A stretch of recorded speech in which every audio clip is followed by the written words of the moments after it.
आप सुन रहे हैं किताब कहानी, जहां हम आपके लिए लाते हैं दुनिया की मशहूर और मुतासिर कुन किताबों की समरी, आसान और दिलचस्प अंदाज में। तो आइए शुरू करते हैं आज की summary. The power of your subconscious mind. ये किताब खास आपके लिए लिखी गई है, आपको ये जानकारी देने के लिए कि आपके सबकॉन्शियस दिमाग में इतनी ताकत है जितना आप सोच भी नहीं सकते, और इसकी जादुई ताकत से आपको वाकिफ कराना ही इस किताब का मकसद है, ताकि आप इसका भरपूर फायदा उठा सकें। आपके अंदर एक खजाना मौजूद है। एक 75 साल की विधवा ने हमारे लेखक को खत लिखकर बताया कि वो दोबारा शादी करके घर बसाना चाहती है और खुश रहना चाहती है। उसने वही किया जैसा लेखक ने उसे करने को बोला था। वे औरत खुद को बार बार याद दिलाती रहती थी कि वो एक खुशहाल शादीशुदा औरत है और अपने पति से बहुत प्यार करती है, और आखिर में एक दिन वो एक बड़े फार्मासिस्ट से मिली और उनसे प्यार कर बैठी। आज दोनों शादीशुदा हैं और खुश है। आपके अंदर असल में एक पूरी सोने की खान मौजूद है जो आपका सबकॉन्शियस माइंड है। बस अगर आप इसे कंट्रोल करके अपने फ़ायदे के लिए इस्तेमाल करना सीख जाएं तो क्या बात है। आप जब किसी टेस्ट से पहले खुद को ये यकीन दिलाते रहते हैं कि आप फेल हो जाएंगे या फिर कोई चीज़ आपको नहीं मिलेगी, तो दरअसल आप अपने ही दिमाग को ऐसा करने के लिए मजबूर कर रहे होते हैं। आप अपने दिमाग की सुपर पावर को गलत आइडिया दे रहे होते हैं कि आप ये नहीं कर सकते या वो नहीं कर सकते। मगर ऐसा कभी मत कीजिए। कभी भी अपने दिमाग में नेगेटिव आइडिया मत आने दें, बल्कि पूरे जोश के साथ दोहराते रहें, विश्वास रखें और उम्मीद भी। और फिर आप देखने लगेंगे कि आपके सबकॉन्शियस ही आपके सारे सवालों का जवाब बन जाएगा। अध्याय 2। आपका दिमाग कैसे काम करता है।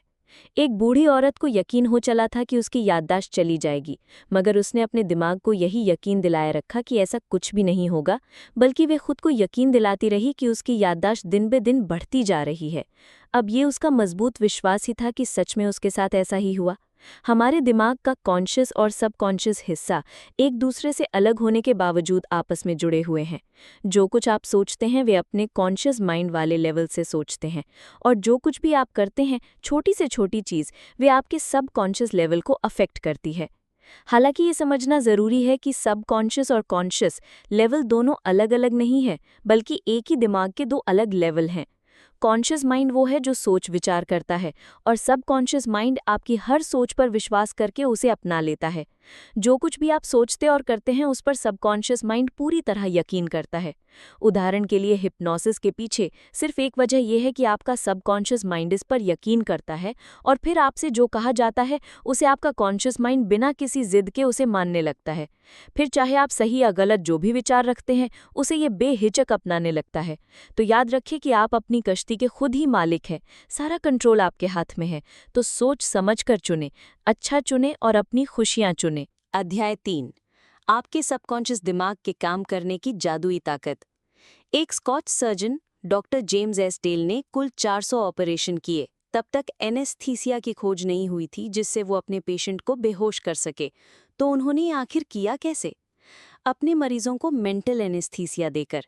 वे उन्हें पूरी तरह यकीन दिला देते थे कि ऑपरेशन में उन्हें किसी भी तरह का दर्द नहीं होगा और ना ही कोई इन्फेक्शन।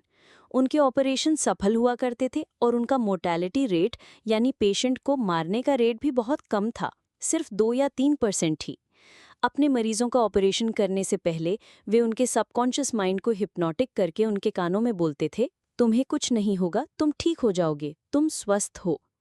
आपका सबकॉन्शियस दिमाग आपका सब कुछ कंट्रोल करता है, आपके खून का बहाव, आपका डाइजेशन और आपके थॉट्स। एक बार अगर आप इसकी ताकत समझ लें तो इसे अपने फ़ायदे के लिए इस्तेमाल कर सकते हैं। जब आप नेगेटिव सोचते हैं तो वे आपकी डिस्ट्रक्टिव इमोशन होती है, जिसे अपने दिमाग से निकालना बेहद ज़रूरी हो जाता है। वरना आपकी बॉडी में अल्सर्स, हार्ट प्रॉब्लम्स, एंजाइटी या मेंटल इलनेस जैसे प्रॉब्लम्स होना शुरू हो जाएंगी। अपने दिमाग में उठने वाले हर ख्याल पर गौर करें, क्योंकि वही फिर आपके एक्शंस बनने लगते हैं। क्योंकि जब भी आप सोचते हैं, जो कुछ सोचते हैं, उसे आपका सबकॉन्शियस माइंड रिएक्शन देने लगता है। तो जब भी आप सोएं, उससे पहले मन में एक इरादा करें, एक टारगेट चुनें और खुद से ही कहें कि आप उसे पूरा करना चाहते हैं। आप कुछ भी सोच सकते हैं, अपनी अच्छी सेहत, पैसा या फिर लोगों के साथ अपने रिश्ते के बारे में भी। पॉजिटिव विचारों को आने दें, अपने दिमाग को प्रोग्राम करते रहें, और फिर इसके मिरेकल्स क्या होंगे ये आप सोच भी नहीं सकते हैं। अध्याय 4 और 5। मेंटल हीलिंग के पुराने और नए तरीके। 1910 का एक मशहूर किस्सा है। एक आदमी को टंग पैरालिसिस हुआ, यानी उसकी जीभ को लकवा मार गया। उन दिनों इसका कोई भी इलाज नहीं था। वो डॉक्टर के पास गया तो उसने उसकी जबान में एक थर्मामीटर रखकर कहा कि ये एक बिल्कुल नया इंस्ट्रूमेंट है जिससे उसकी जीभ ठीक हो जाएगी। और सच में कुछ ही मिनटों बाद उसकी जीभ ठीक हो गई थी और वो उसे हिला डुला पा रहा था। बहुत से एक्सपेरिमेंट में हिप्नोसिस किए गए लोगों को आसानी से ये यकीन करा दिया जाता है कि उन्हें कोई खास बीमारी है, और फिर वे लोग सच में उसी बीमारी के सिम्टम्स दिखाने लगते हैं, क्योंकि उनका सबकॉन्शियस दिमाग कही हुई बातों पर यकीन कर लेता है। इसमें इतनी ताकत होती है कि वे उसी तरीके से एक्ट भी करने लगता है। ये ऑपोजिट भी काम करता है। जब किसी मरीज के सबकॉन्शियस दिमाग को यकीन दिलाया जाता है कि वो ठीक हो रहा है, तब ऐसा लगता है कि वो कभी बीमारी का शिकार था ही नहीं।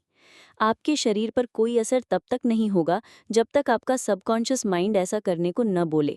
हमेशा अपने सबकॉन्शियस दिमाग की ताकत को याद रखें। न जाने आपके जीवन में इसकी बदौलत कब क्या चमत्कार हो जाए, इसलिए कोई भी मौका मिस न करें। आज हम सब अपने सबकॉन्शियस माइंड की पावर से वाकिफ हैं, मगर हम में से बहुत से लोग इसका सही इस्तेमाल करना नहीं जानते हैं। उन्हें ये पता नहीं होता कि इसकी ताकत से कैसे अपनी ज़िंदगी को बदला जा सकता है। और ऐसा करने के लिए सबसे पहले तो ये जानें कि आपको क्या चीज़ हील करती है, और फिर उसे अपने सबकॉन्शियस माइंड को गाइड करने में इस्तेमाल करें। दिमाग में कोई एक प्लान बनाएं, उसे काम करता हुआ देखें, फिर बुरे या नेगेटिव ख्याल न आने दें, क्योंकि ऐसा करना बेवकूफ़ी होगी। और आखिरी बात ये कि प्रे करें और अपनी दुआओं पर यकीन रखें। अध्याय 6, मेंटल हीलिंग की प्रैक्टिकल टेक्निक। जब गोल्डन गेट ब्रिज बना तो इंजीनियरिंग कंपनी के पास एक प्लान था।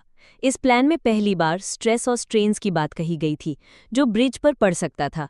तब उन्होंने एक मजबूती पूरी तरह से आइडियल ब्रिज के बारे में सोचा और उसे प्रैक्टिकली टेस्ट किया गया। ये सारे स्टेप्स ऑर्डर में किए गए और कोई भी स्टेप पहले या बाद में नहीं अपनाया गया, वरना ब्रिज पूरी तरह से नाकामयाब रहता। जिस तरह हमारी दुआएं सुनी जाती हैं, वे भी कुछ इसी तरह है। जो हमें मिलता है ना पहले ना बाद में, बिल्कुल सही वक्त पर ही मिलता है। कुछ चीज़ें पहले होनी होती हैं तो कुछ बाद में। इनमें से सबसे पहली टेक्निक है पास ओवर टेक्निक। सिंपल तरीके से अपने विचारों और इच्छाओं को अपने सबकॉन्शियस माइंड में रखते जाए, ताकि आप किसी भी तरह की सिकनेस दूर कर पाएं। जैसे कि कोई छोटी सी लड़की जिसका गला खराब है और बुरी तरह खांस रही है, वो अगर खुद से मजबूत इरादे से कहे कि मेरी बीमारी जा रही है, ये दूर हो रही है, तो घंटे भर बाद ही सच में वो ठीक महसूस करने लगेगी। दूसरी सिंपल टेक्निक है विजुअलाइजेशन टेक्निक। आप विजुअलाइज करके अपने दिमाग में तस्वीर रचकर ऐसा कर सकते हैं। जो आप चाहते हैं उसे हरदम ख्यालों में रखें। आप अपने फ़ोन या लैपटॉप पर उसकी वॉलपेपर लगाकर भी ऐसा कर सकते हैं, या फिर एक ड्रीम बोर्ड भी बना सकते हैं, या अपने सपने की फ़ोटो कार्डबोर्ड में लगा कर रखें और रोज़ उसे देखें। आखिर में आती है स्लीपिंग टेक्निक, जिसमें जब आप सो रहे होते हैं तो आपकी बॉडी का एफर्ट और स्ट्रेस कम होता है। उस वक्त आपका सबकॉन्शियस एक्टिव हो जाता है और आपके विचार और भी बेहतर ढंग से एब्जॉर्ब कर लेता है, जिससे आपके दिमाग और शरीर को अपनी चाही गई चीज़ हासिल करने में मदद मिलती है। इसलिए ऑटो सजेशंस और विजुअलाइज के लिए सोने से बिल्कुल पहले का टाइम सबसे बढ़िया रहता है। अध्याय 7, सबकॉन्शियस दिमाग की आदत लाइफ बोर्ड है। लेखक रॉबर्ट लुइस स्टीवनसन हर रात सोने से पहले कुछ करते थे। वे सोने से पहले अपने सबकॉन्शियस माइंड को उन सारी कहानियों से भर देते थे जो उन्हें लिखनी होती थीं, और इस तरह वे कहते हैं कि उनके सबकॉन्शियस माइंड की डीप पावर उन्हें एक बढ़िया कहानी पूरी तरह से तैयार करके देती है, जिसे बाद में वे लिख लेते थे। उनकी इस बात से पता चलता है कि हमारी सबकॉन्शियस ताकत कितनी ज़बरदस्त होती है। ज़्यादातर बच्चे हेल्दी और स्ट्रॉन्ग पैदा होते हैं, ये बहुत आम बात है, मगर बीमार पड़ना और कमज़ोर होना नॉर्मल नहीं है, क्योंकि ये लाइफ स्ट्रीम के खिलाफ है। सेल्फ प्रिजर्वेशन हम इंसानों की सबसे स्ट्रॉन्ग इंस्टिंक्ट होती है। फ्रेडरिक एलियस एंड्रयूज एक ऐसा लड़का था जिसे पोटिस की बीमारी थी, जिसे स्पाइन का ट्यूबरक्यूलोसिस भी कहा जाता है। अपनी बीमारी के दौरान वो प्रार्थना किया करता था कि वो ठीक हो जाएगा, और उसकी प्रेयर्स काम आई और वो सच में ठीक होकर एक तंदुरुस्त इंसान बन गया। सोने से पहले वो उसी स्लीपिंग टेक्निक मेथड का इस्तेमाल किया करता था जिसके बारे में आपको पहले बताया गया था, और ये तरीका काम आया। हर 11 महीने में आपका शरीर खुद को रिन्यू करता है। अपने नेगेटिव विचारों को पॉजिटिव में बदलिए, क्योंकि यही स्ट्रीम ऑफ लाइफ है कि हम हेल्दी रहें, स्ट्रांग बनें और बिना किसी नेगेटिविटी, डर, एंग्जाइटी या जलन की भावना से दूर रहें, क्योंकि ये आपको बहुत सी बीमारियों का शिकार बनाती है। तो इन सब से बचने के लिए हमेशा पॉजिटिव सोचें। अध्याय 8, जो रिजल्ट आप चाहते हैं उन्हें कैसे पाया जाए। एक बार एक मकान मालिक था जो फर्नेस रिपेयरमैन से इस बात पर लड़ रहा था क्योंकि वो एक बॉयलर को ठीक करने के $200 मांग रहा था। मकान मालिक ने कहा कि ये बहुत ज़्यादा रकम है। इस पर रिपेयरमैन ने जवाब दिया कि वो तो मिसिंग पीस के सिर्फ $5 ही मांग रहा है, बाकी के $195 तो वो अपनी इस काम की नॉलेज होने की फीस ले रहा है। ठीक इसी तरह आपका सबकॉन्शियस माइंड भी बहुत होशियार है, जिसमें आपके शरीर, मन और आत्मा की हर तकलीफ और दुख दर्द करने के अनेक तरीके हैं। हमारे फेल होने का एक ज़रूरी वजह ये होती है कि हमारे अंदर मोटिवेशन और कॉन्फिडेंस की कमी होती है, क्योंकि जब लोग ध्यान लगाकर कोई प्रार्थना कर रहे होते हैं तो कई बार उन्हें उस पर उतना गहरा यकीन नहीं होता जितना कि होना चाहिए। उनके मन में नेगेटिव विचार चलते रहते हैं और यही वजह है कि उन्हें अपनी प्रार्थना का जवाब नहीं मिलता।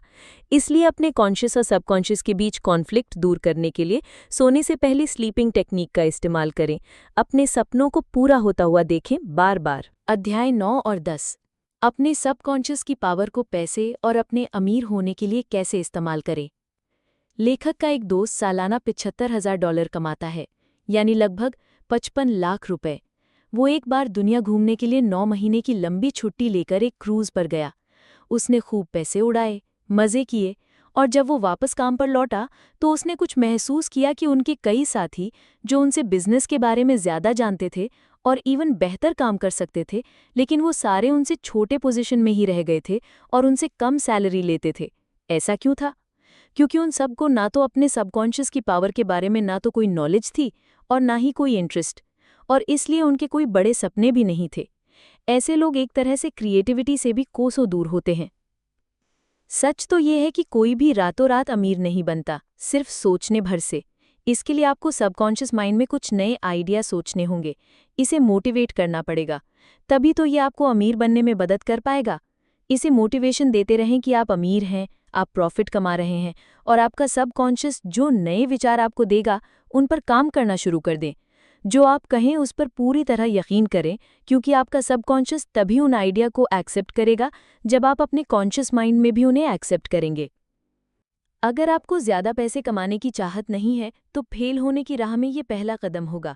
सबसे पहले तो ये विचार दिलो दिमाग से निकाल फेंकें कि पैसा सब बुराई की जड़ है, क्योंकि जब आप इसे बुराई मानकर नफरत ही करेंगे तो भला इसे कैसे अपनी तरफ अट्रैक्ट कर सकते हैं। पैसे से नफरत करेंगे तो आपके हाथ कुछ नहीं लगने वाला। इसके बदले पैसे को अपना सबसे बड़ा दोस्त समझकर इसे प्यार करें। अपने अमीर होने पर यकीन रखें। जो लोग पैसे की बुराई करते हैं अक्सर वहीं किसी न किसी फाइनेंशियल परेशानी से गुजर रहे होते हैं। जो ऐसा सोचता है उसके दोस्त जब उनसे ज़्यादा कमाते हैं और आगे निकल चुके होते हैं तो ऐसे लोग जल भुनकर खाक हो जाते हैं।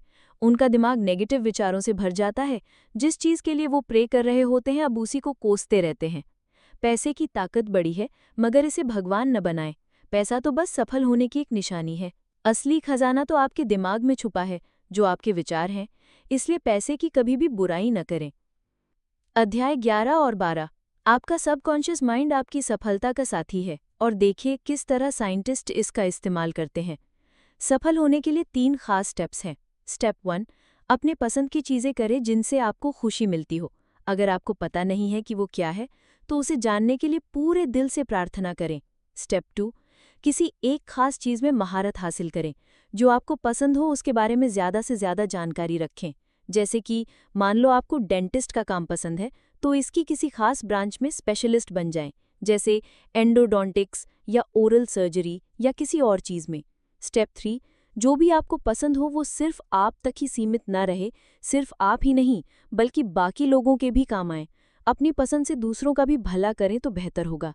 इन सब स्टेप्स को अपनाते वक्त अपने सबकॉन्शियस की पावर को कभी न भूलें। बहुत से साइंटिस्ट इस बात को जानते और मानते थे। एडिसन, मार्कोनी, आइंस्टाइन और बाकी बहुत से साइंटिस्ट अपने सबकॉन्शियस की आवाज़ सुनते थे और इसका उन्हें बहुत फ़ायदा भी हुआ। बेहद कामयाब इलेक्ट्रिकल साइंटिस्ट टेस्ला को जब भी कोई आइडिया आता था तो वो अपने ख्यालों में ही उसका इन्वेंशन कर लेते थे। वो जानते थे कि अपने सबकॉन्शियस का इस्तेमाल करके वो जो चाहे वो बना सकते हैं। उनका दिमाग उस पॉइंट पर पहुंच चुका था कि किसी भी डिज़ाइन के इन्वेंशन होने से पहले ही उनके दिमाग को उस डिज़ाइन का डिफेक्ट भी नज़र आ जाता था।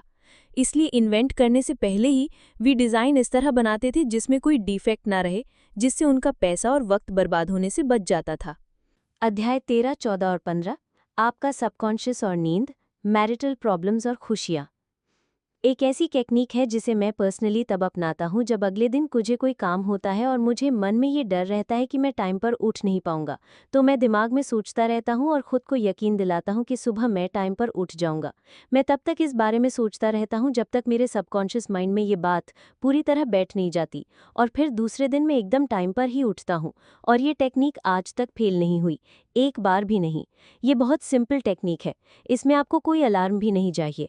हालांकि मैं फिर भी अलार्म सेट करके रखता हूं, मगर हमेशा अलार्म बजने से पहले ही मैं उठ जाता हूं, जिससे पता चलता है कि सबकॉन्शियस माइंड में कितनी पावर है। गाइडेंस का मतलब हमेशा किसी चीज़ से या पैसे की मदद से नहीं होता, और ज़रूरी नहीं कि जब आप जागे हुए हों तभी आपको गाइडेंस मिल सकती है। कई बार आपके सपने भी आपको गाइडेंस देते हैं। अपने सबकॉन्शियस की पावर को कभी अनदेखा ना करें। इससे ना सिर्फ आपकी हेल्थ पर बुरा असर पड़ सकता है, बल्कि आपकी शादीशुदा ज़िंदगी पर भी। किसी के साथ जिंदगी भर का सफर निभाने के लिए आपका रिश्ता स्पिरिचुअल होना भी जरूरी है। जब आप किसी से मोहब्बत किए बगैर सिर्फ पैसे, पोजीशन या अपनी ईगो के लिए शादी करते हैं, तो ऐसा रिश्ता कभी सच्चा नहीं होता। ऐसे रिश्ते लंबे समय तक नहीं टिक पाते हैं। शादी का बंधन किसी भी चीज से ज्यादा स्पिरिचुअल होना चाहिए, जहां दोनों पार्टनर के दिल एक साथ धड़कते हों, जहां वे एक होकर जिंदगी के सफर में कदम रख सके। आजकल लोगों का मानना है कि शादी हर प्रॉब्लम का जवाब है, लेकिन असल में ऐसा नहीं है। किसी को अपनाने से पहले आपको इसके लिए पूरी तरह तैयार होना पड़ेगा। अगर आप खुश नहीं हैं तो अपने पार्टनर को कैसे खुश रख पाएंगे? अपने पार्टनर से ये उम्मीद मत कीजिए कि वे आपको हर खुशी देगा। खुद को खुश रखना आपकी जिम्मेदारी है, ना कि किसी और की। अपने सबकॉन्शियस को यकीन दिलाइए कि आप अधूरे नहीं हैं, अपने आप में पूरे हैं। तभी आप किसी और से प्यार कर पाएंगे और शादी की जिम्मेदारी उठा पाएंगे। अपनी शादीशुदा जिंदगी में गलतियों को दोहराना एक बहुत बड़ी निशानी है कि आपके मन में नेगेटिव विचार भरे हुए हैं। आपका सबकॉन्शियस माइंड भी इन्हीं नेगेटिव विचारों को अपना रहा है। अगर गलती हो गई है तो उसे स्वीकार करके आगे बढ़ जाएं। अपने साथी और अपनी शादी में यकीन रखें, ताकि आपका सबकॉन्शियस भी यही माने। हमेशा एक बात याद रखें कि शादीशुदा जिंदगी में परेशानी आना बेहद आम बात है, और इसके लिए एक्सपर्ट की सलाह लेने में कोई बुराई नहीं है। जब आपको दांत में दर्द होता है तो क्या आप इंजीनियर के पास जाते हैं? नहीं ना। तो आपकी शादी भी आपके दांत के दर्द से कम जरूरी मसला नहीं है। जब भी कोई परेशानी आए तो अपने रिश्ते को बचाने के लिए एक्सपर्ट की राय जरूर लें। अपने पार्टनर और एक्सपर्ट के अलावा किसी तीसरे के साथ कभी भी अपनी मैरिटल प्रॉब्लम डिस्कस ना करें। आपकी खुशियां सिर्फ आपके हाथ में है। अगर आप यही सोचते रहेंगे कि आपकी शादी टूटने की कगार पर है, तो जानते हैं क्या होगा? एक दिन ये सच में टूट सकता है।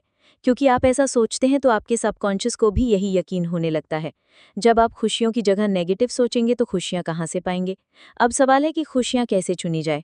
इसके लिए आपको रोज सुबह उठकर खुद से ही दोहराना है कि आपकी जिंदगी ऊपर वाले की दी हुई है और इसका कंट्रोल उसके हाथ में है, और वो जो आपके लिए चुनेगा सबसे बढ़िया होगा।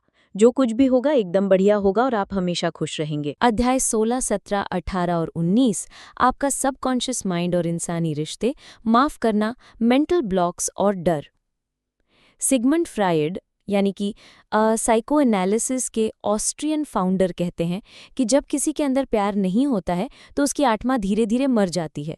यही बात गुडविल, रिस्पेक्ट और अंडरस्टैंडिंग के साथ भी है, क्योंकि जब आप दिल में नफरत पालते हैं तो अपनी आत्मा और दिमाग को किसी कैदी की तरह हमेशा के लिए बांध लेते हैं।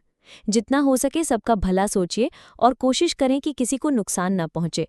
नफरत करने वाला इंसान का हाल वही है जो जहर पीता है और सोचता है कि उसे कुछ नहीं होगा।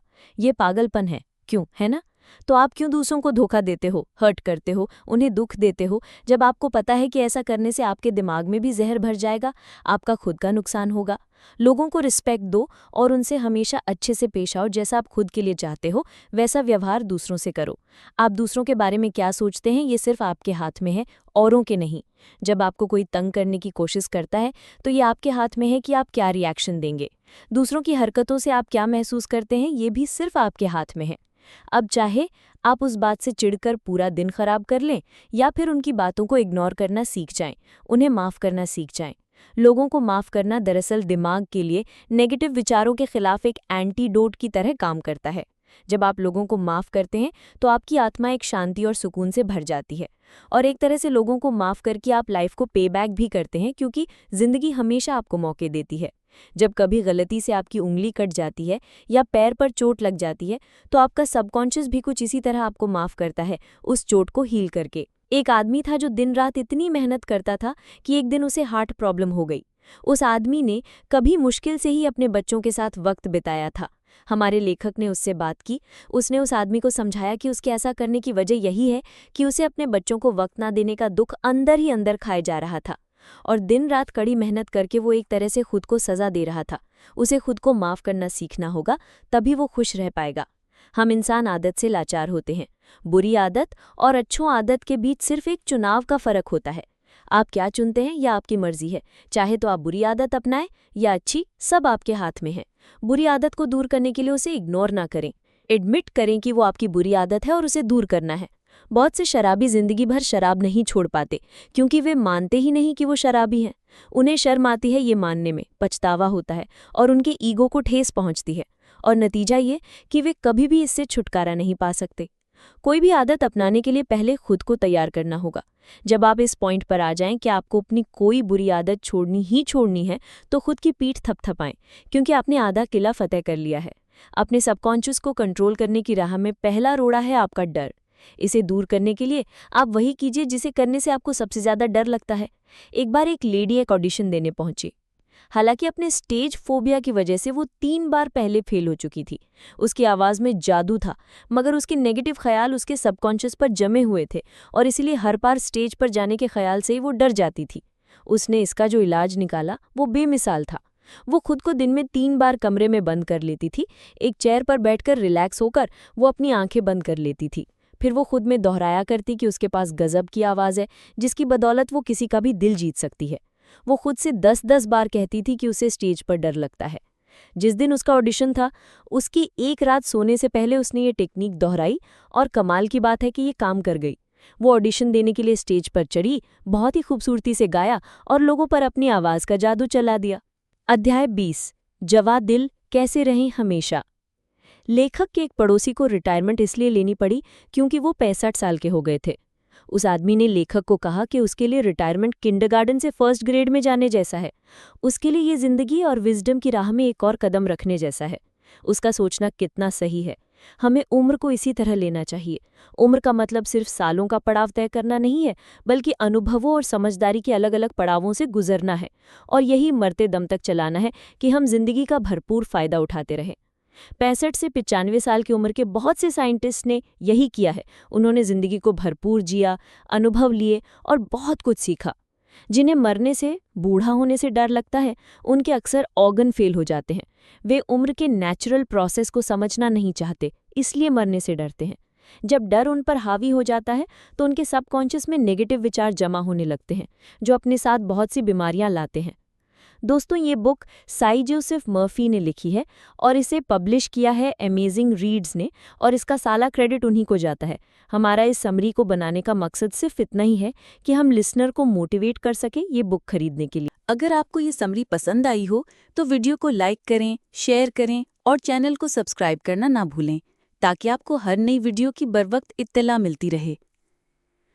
आप नीचे कमेंट्स में हमें ये भी बता सकते हैं कि अगली वीडियो में आप किस किताब की समरी सुनना चाहते हैं। इल्म बांटिए, सोच बदलिए। अगली वीडियो तक के लिए इजाज़त दीजिए।